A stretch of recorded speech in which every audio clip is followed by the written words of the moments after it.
The little boy's ball accidentally rolled in front of the soldiers. Bert questioned his comrade, asking if he had stolen the boy's ball. The soldier picked it up, wiped his hands in disgust, then told the boy to pick it up and run. "If you're not gone by the count of 10, the ball is mine." Bert wanted to speak up, but the boy just glanced nervously at his friends, then quickly grabbed the ball and ran. But just as he was leaving, the soldier reached for his tool. Luckily, Bert stopped him in time. Still, guilt weighed heavily on Bert's heart. Margaret's hostility toward him made him reflect on himself. Out of the corner of his eye, Bert noticed a ball. During his breaks, he practiced against the wall. He even made a pair of stilts for his sister. On the field, he gave his all for the team. Over time, Margaret's attitude toward him softened. One day, a bird escaped from its cage. Margaret focused on trying to catch it. Bert happened to walk by. Using his height, he swiftly caught the bird and gently placed it back in the cage. For the first time, Margaret thought maybe Bert wasn't as terrible as she'd imagined. With Bert on the team, they won game after game. He was no longer just tolerated. He was accepted. Then, one day, Bert returned to the POW camp to do his usual cleaning duties. There,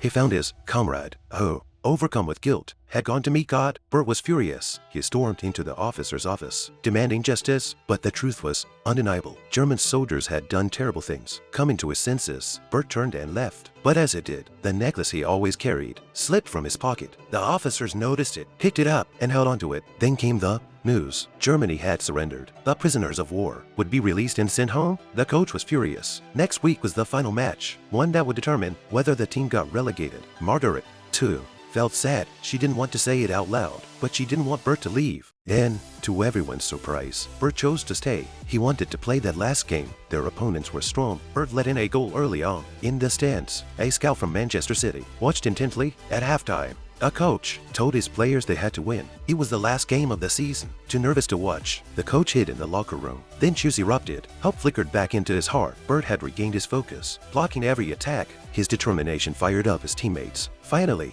they scored. With Bert's perfect defense, the team gained confidence. When the final whistle blew, they had 1-1. As everyone celebrated, the scout approached Bert. He handed him an invitation to try out as a goalkeeper for Manchester City. When Bert told the coach left, thinking it was a joke. As everyone assumed Bert would return to Germany, they threw him a farewell party. Over time, they had truly come to accept him.